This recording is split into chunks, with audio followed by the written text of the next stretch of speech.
My name's Alex. I'm a former firefighter from a small town upstate. After nearly a decade of that life, I had to step away. There's only so much tragedy one person can take before it gets too heavy to carry. I lost some people I was supposed to save. That guilt doesn't go away. It follows you like a shadow. I figured working security would be easy, maybe boring, but boring was exactly what I needed. The mall didn't have a name, at least not one I ever saw on a sign. It was old, looked like it hadn't been updated since the late 80s or early 90s. Half the stores were empty, and the rest didn't seem to get much foot traffic. But they paid well, and the job didn't ask much of me. Just show up, patrol the place, and follow the rules. That's what Mr. Graves told me during the interview. Follow the rules, and you'll be fine. He handed me a worn, leather-bound rulebook. I thought it was some kind of employee handbook at first. But as I flipped through it, I realized it wasn't normal. These weren't guidelines or procedures. They were strange. Rule 1. Always lock the main entrance by 10 p.m., even if someone is outside begging to be let in. Rule 2. At exactly 11:30 p.m., sweep the ground floor. If you see a child's red balloon floating, do not look up. Just walk away. Rule 3. Do not enter the food court after midnight. If you hear utensils clattering, ignore it. Rule 4. The mannequin in the window of the bridal shop must be facing forward when you begin your shift. If it moves, fix it immediately. Rule 5. If you hear music coming from the arcade, stay at least 50 feet away and hum loudly until it stops. Rule 6. Do not check the security cameras between 2 a.m. and 2:30 a.m. Let them run, no matter what you hear. Rule 7. The janitor with the yellow gloves isn't real. If you see him, leave the area immediately. Rule 8. If a phone rings at the customer service desk, do not answer it. Unplug the phone and walk away. Rule 9. At 3:15 a.m., all lights will flicker for 10 seconds. During this time, stand still and close your eyes until it stops. Rule 10. Never let Mr. Graves leave the office at night, no matter what he says. I laughed when I read it. Thought it was a joke, like a weird hazing thing for new hires. But Mr. Graves didn't laugh. He just stared at me with this dead serious look in his eyes. You'll understand soon enough, he said. Just follow the rules. My first shift started like any other. The mall was quiet, with only a handful of stragglers trickling out as we closed up. At 9:55 p.m., I locked the front entrance, taking my time with the heavy iron doors. I glanced outside, half expecting someone to show up late and test Rule 1, but no one did. By 11:30 p.m., I was on the ground floor, sweeping through the dimly lit corridors. The place felt emptier than it should have, like even the air had gone stale. My footsteps echoed off the tiles, loud enough to make me feel like I wasn't alone. That's when I saw it, a red balloon floating near the fountain. It was just there, bobbing slightly as if a kid had let it go. My chest tightened as I remembered Rule 2. If you see a child's red balloon floating, do not look up. Just walk away. I stopped in my tracks, staring at the balloon. It didn't make sense. There weren't any kids here after hours. My instinct told me to look up, to see if someone was holding it, but the words from the rule book rang in my head. Don't look up. The balloon moved slightly, like it was being tugged by an invisible hand. My breathing got shallow, but I forced myself to take a step back, then another. I didn't look up. I didn't want to know what was up there. As I turned the corner, I thought I heard something, a faint whisper like a child's voice, echoing through the empty mall. It said something I couldn't make out, but it chilled me to my core. I walked faster, my heart pounding, until I was far away from the fountain. When I finally stopped, I realized I was shaking. I'd never been afraid of much, but there was something wrong about that balloon. Something that made me feel small, like prey. The rest of the night passed without incident, but that balloon stuck in my mind. It was just the beginning. I'd soon learn the rules weren't just weird. They were there to keep me alive. The next night, I showed up early, wanting to get a feel for the place before my shift officially started. The mall seemed harmless enough during the day. Empty, sure, but not creepy. It was almost comforting seeing it with the lights on. But as the sun went down and the fluorescent bulbs buzzed to life, that feeling of unease crept back in. At the start of my shift, I made my rounds like Mr. Graves had instructed. When I reached the bridal shop, I stopped in my tracks. The mannequin in the window, the one in the rulebook, wasn't facing forward. I stared at it, my skin crawling. It was turned slightly to the side, its featureless face pointed toward the shop's entrance. My mind raced with explanations. Maybe it was like that when I got here, and I just hadn't noticed. Or maybe someone had moved it. I thought about Rule 4. The mannequin in the window of the bridal shop must be facing forward when you begin your shift. If it moves, fix it immediately. My hands felt clammy as I opened the shop's glass door. The place was dark, with rows of pale white dresses hanging like ghosts in the shadows. The mannequin stood at the front, perfectly still but unnervingly lifelike. I took a deep breath, stepped up to it, and grabbed its shoulders. The moment I touched it, I swear I felt it twitch. I froze, my heart hammering in my chest. It wasn't possible, it was just a mannequin.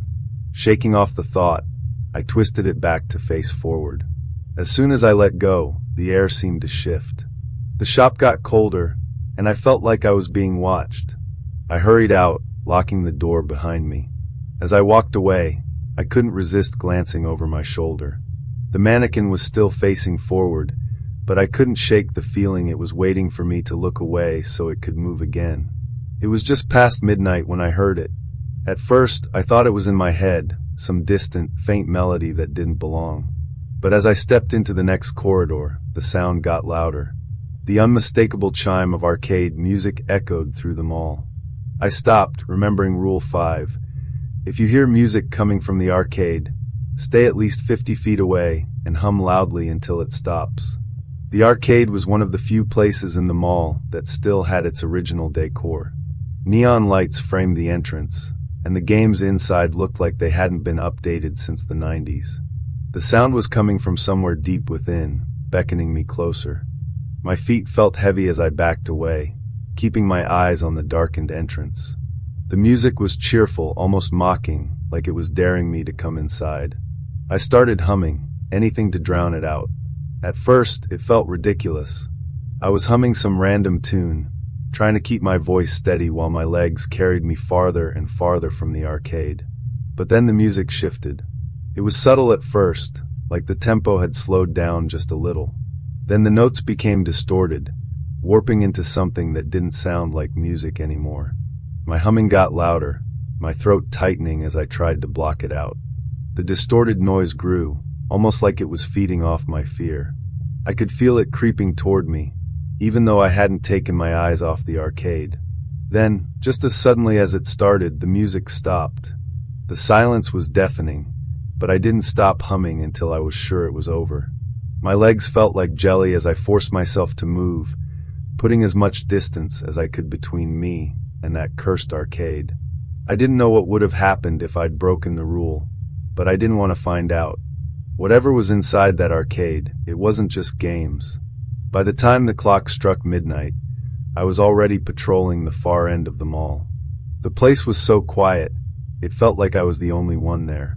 The only noise I could hear was the hum of the overhead lights and the occasional flicker of a malfunctioning fluorescent bulb. The empty halls gave me a strange, unsettled feeling. I could feel the silence pressing in on me, but I pushed it aside. Then I heard it, the sound of clinking utensils. It wasn't just the sound of forks and knives scraping against plates. No, it was different. It echoed through the mall's empty food court, a sharp, metallic sound that sent a chill through my spine. My body went tense, the hairs on my arms standing up as I froze in place. I stood there for a few seconds, trying to convince myself it was nothing. Maybe someone had just left some food out. But as I listened, it became impossible to ignore. The clattering didn't stop. It just kept going, relentless. It was almost rhythmic. I remembered Rule 3 instantly. Do not enter the food court after midnight. If you hear utensils clattering, ignore it. I looked at the food court from the entrance. The place was dark, but the lights above the tables flickered sporadically, casting eerie shadows on the walls. The food court was normally empty by now, so there shouldn't have been anyone inside. but the sound kept coming. The clattering grew louder, more frantic, like someone was tossing dishes around in a violent frenzy. A cold sweat broke out across my forehead. I could feel the heat in my chest, like my heart was pounding louder than the noise. But no matter what, I knew I couldn't go in there. Rule 3 was clear. Don't engage, don't look for the source. I turned away from the food court, my feet dragging with each step. The clattering persisted in the background, like it was chasing me, drawing closer with every step I took. It was as if something was trying to lure me in, to pull me toward it with the promise of something that didn't belong. Finally, I reached the far hallway, and the sound began to fade into nothing. Just like that, the air felt thick with quiet again. My pulse was racing, but I forced myself to keep walking. As I rounded the corner, I tried to shake off the anxiety gnawing at me. It was probably just the wind, right? Maybe the wind was making those noises. But as I continued my rounds, that chill remained. I didn't look back. I didn't want to know what had been happening in that food court. It wasn't long after the food court incident that things began to feel off, like the entire mall had a presence. I couldn't shake the feeling that someone was watching me, even when the place was empty. My eyes kept darting around corners, trying to see if anything was out of place, but nothing ever was. At least, not until I met him. It was around 2 a.m. when I first saw the janitor. I had been walking down the hallway near the back storage area when I noticed a figure at the end of the corridor. He was tall and thin, his back hunched as he mopped the floor. The janitor wore his standard uniform, a faded blue jumpsuit with a yellow cap, but the most striking thing was his yellow gloves. They were bright, almost glowing under the dim lights. I thought nothing of it at first. Mall staff changed shifts all the time, so maybe this guy was just working late. But as I got closer, something started to feel wrong. There was an odd smell in the air, something bitter, almost chemical. The janitor didn't move as I approached. He just stood there, frozen, with the mop handle gripped in his gloved hands. I cleared my throat. "Hey, you good?" No response. I stopped a few feet away, waiting for him to acknowledge me, but he didn't budge. I looked at his face. His head was tilted slightly, as if he were listening to something far off. I couldn't see his eyes under the brim of his cap, but something about his stillness felt unnatural. And that's when I remembered Rule 7. The janitor with the yellow gloves isn't real. If you see him, leave the area immediately. A shiver ran down my spine. I wanted to believe this was just another weird mall quirk, a mistaken rule someone had put in place for fun. But the longer I stood there, the more wrong the situation felt.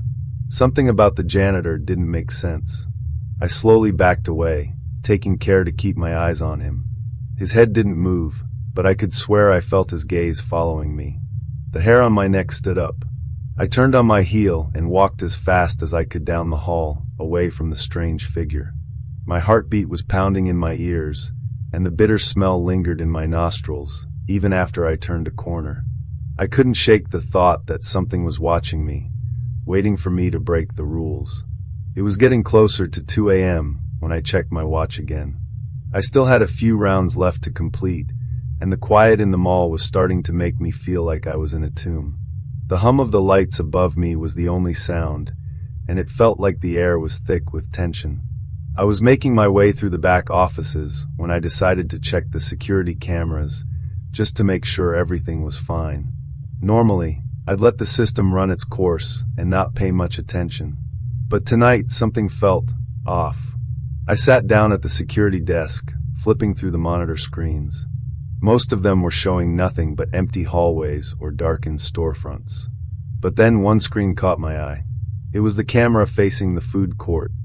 The image was grainy, but I could clearly see a figure standing by the counter.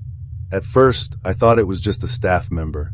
But as I watched, the figure began to move erratically, jerking and twitching, almost like a puppet whose strings had been pulled too tight. The moment I saw it, I thought about Rule 6. Do not check the security cameras between 2 a.m. and 2:30 a.m. Let them run, no matter what you hear. My heart raced as I reached out to rewind the footage. But something happened before my hand even touched the button. The image on the screen began to distort, as if something was interfering with the signal. The figure on the screen was moving faster now, and its head turned completely around, staring directly at the camera. I froze, staring back at the screen.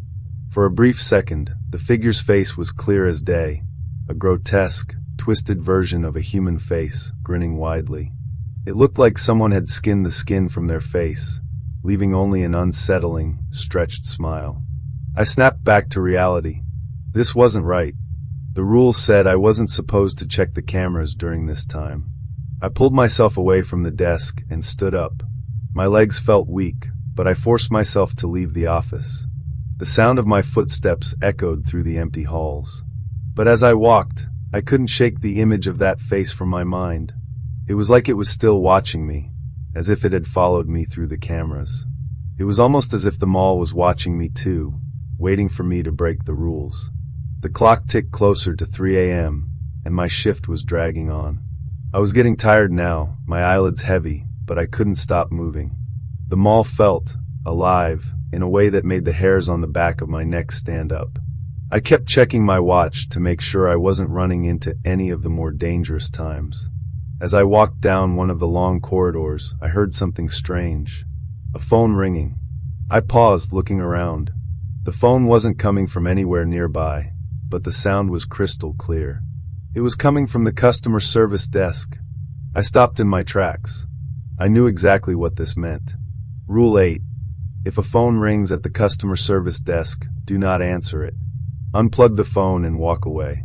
I could hear the ringing getting louder as I approached the desk.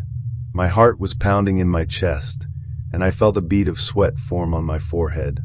I knew I wasn't supposed to answer the phone, but something about the sound made me feel like I had no choice. I hesitated for a moment before I reached out and grabbed the receiver. The ringing stopped instantly, but as soon as I lifted the phone, I felt a chill run down my spine. "Hello," I said, my voice trembling slightly. The voice on the other end was low and distorted, like it was coming from far away. "Hey, Lex?" I froze. It didn't sound like anyone I knew. The voice was barely a whisper, and it was echoing in my mind. "Hey, Lex, you failed." The words felt like a punch to my gut. My grip tightened on the phone.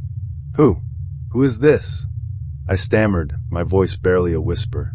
The voice on the other end let out a guttural laugh, and for a second, the line went completely silent. And then, just as abruptly as it had started, the phone went dead. I stood there, holding the receiver in shaking hands, too terrified to move. My mind raced, trying to make sense of what had just happened. That voice, it knew my name. But more than that, it knew I had been breaking the rules. It knew I was failing. I dropped the phone back onto its cradle and yanked the cord out of the wall, just like the rule said. My breath was shallow, my heart pounding in my ears. I turned and fled the customer service area, desperate to get away from the oppressive feeling that hung in the air. Whatever was behind that phone call, it wasn't just a prank. It was real, and it knew everything about me. By the time I made it back to the security office, it was 3:10 a.m. My nerves were completely shot. My body felt heavy, like I'd been running a marathon, and every sound around me felt amplified. I stared at the clock, counting the minutes. I couldn't forget Rule 9. At 3:15 a.m., all lights will flicker for 10 seconds. During this time, stand still and close your eyes until it stops. I repeated the rule over and over in my head, like a mantra. It was the only thing keeping me grounded. As the seconds ticked closer to 3:15, I positioned myself in the middle of the hallway, away from any windows or doors. I wanted to be somewhere open, where nothing could sneak up on me. And then, the lights began to flicker. The first flicker was subtle, almost like a warning. I closed my eyes immediately, standing as still as I could. But even with my eyes closed, I could feel the air around me change. It grew colder, sharper, and heavier, like the mall itself was holding its breath. The flickering grew more rapid, and I could hear faint whispers. They were coming from all around me, overlapping and indistinct. The voices sounded angry, desperate, like they were trying to tell me something I wasn't meant to hear. I kept my eyes squeezed shut, my fists clenched at my sides. "Alex?" The whisper was louder now, cutting through the others. My chest tightened. It wasn't just a random voice. It was familiar. "Alex, why didn't you save me?" My heart sank.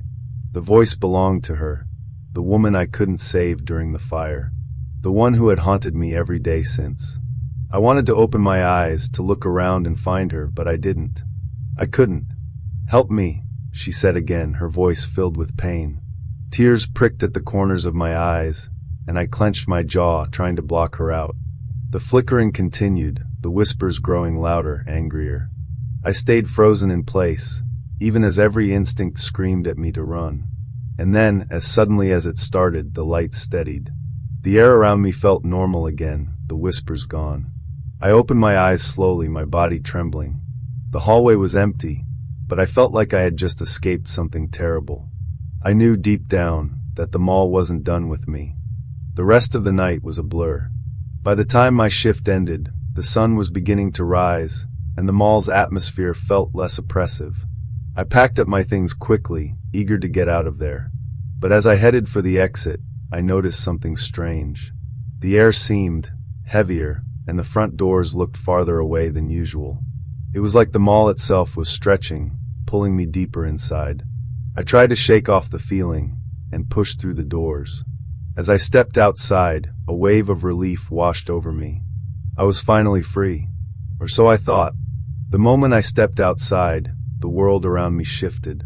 The cold morning air turned into searing heat, and the faint sound of birds was replaced by the crackling of flames. I was back there again, back at the fire. The mall parking lot dissolved into the scorched remains of the building I couldn't save. The walls around me were blackened, and the smell of smoke burned my throat. "No," I whispered, stumbling backward. But no matter where I turned, I was surrounded by the fire. And then I saw them, the victims I couldn't save. Their faces were distorted, unrecognizable, but I knew who they were. The mannequins from the bridal shop. Their lifeless forms stood in the middle of the inferno, their empty eyes staring at me. Slowly, their heads turned in unison, their mouths opening in silent screams. I tried to run, but my legs wouldn't move. "You failed us, Alex," they whispered, their voices echoing in my mind. The world began to warp around me, and I realized the truth. The mall wasn't just a place, it was a predator, feeding on guilt and despair. And I was its latest victim. I collapsed to my knees, my vision blurring. The whispers grew louder, drowning out my thoughts. And then I saw it. The rule book, lying on the ground in front of me. My name was scrawled on the first page, replacing Mr. Graves. I was the next enforcer. Thanks for watching. If you enjoyed this story, don't forget to hit that like and subscribe button for more chilling tales.